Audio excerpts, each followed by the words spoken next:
All right, Wheel. Let's see what you got for me. Launch bindings. Yeah. Oh, okay. So these things are still on Kickstarter, and people still haven't gotten them, but they fund them. Like the goddamn face hugger. So it's. I've written them. You've written them. We've written them. No, I didn't read them. You didn't write them? No, I didn't write them. I thought I made you write them. No, I read the Bonheimer?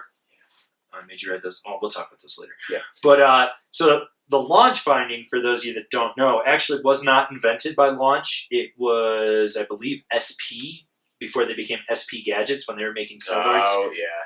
I believe. I can't really remember because I try to forget these things. Yeah.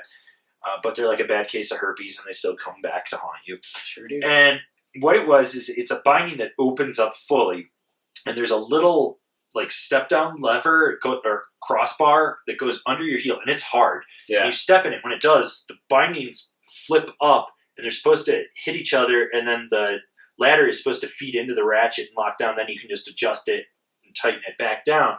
So it looks like a face hugger. These things are fucking horrible. You get a hard spot right behind your heel. It hurts. And I haven't even looked at the review of them that I did, but basically I reviewed them because people always tell me that I shit on products without riding them. So I actually wrote it. You cannot say anything about it. But I know one of my friends, Dave, pointed out to me that it's still on Kickstarter or Indiegogo or crowdfunding. It still is. And the people they're still refining it, and people haven't gotten their product, or if they have, they just got it. I haven't really paid attention like the last month or two, but this guy's trying to launch it, ironically, because the company's name's Launch, and it's fucking atrocious. It is so bad. Like there's a gap in your ankle strap. Yeah. Right where you need ankle strap. Yeah. They're not like an actual strap like we would go over the end. They're like ovals. Yeah, they're like a pod on one side and a pod on the other side, and with a gap in the middle. Yeah, and it just doesn't work so well. And they're just fucking garbage. And they're like, no, it makes everything faster to strap in. I was like, no, it doesn't. If you want faster, just get step-ons. Get step-on or get flow. Get flow. I don't understand the obsession with getting into your bindings faster. Step-on makes sense. There's a market for that. I get step-on. And it does. It works. It works. Yeah, it works like pretty close to the way they say it too. I think they overmarket it a little bit, but why wouldn't they? But the rest of the shit out there, like if you're trying to get into your bindings fast, your options are step-on, flow, K2 cinch, which does GNU still do their re-entry? Oh, they do, yeah. Which again, kind of same thing. They work, they ride. If I had to ride them, I could.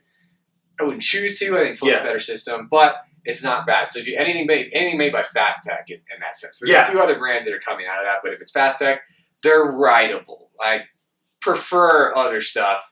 I think they're probably my least favorite of the rear entry stuff in Fast Entry, but that's all there needs to be. All of these ideas, there's a couple others out there that are floating around that have these movable straps or hinge straps. Like, do you remember the Python or whatever? It's from some Korean knockoff brand.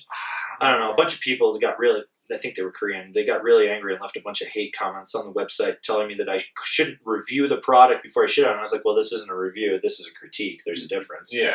And review would mean I actually wrote it. Right. Critique means I looked at it and said, oh, fuck no. Mm-hmm. But then there's that other one, Struth from... Yes, that's the other one I was thinking of. But I think they got a cease and desist from Flow because they were trying to use actual patented technology. Right. So, but...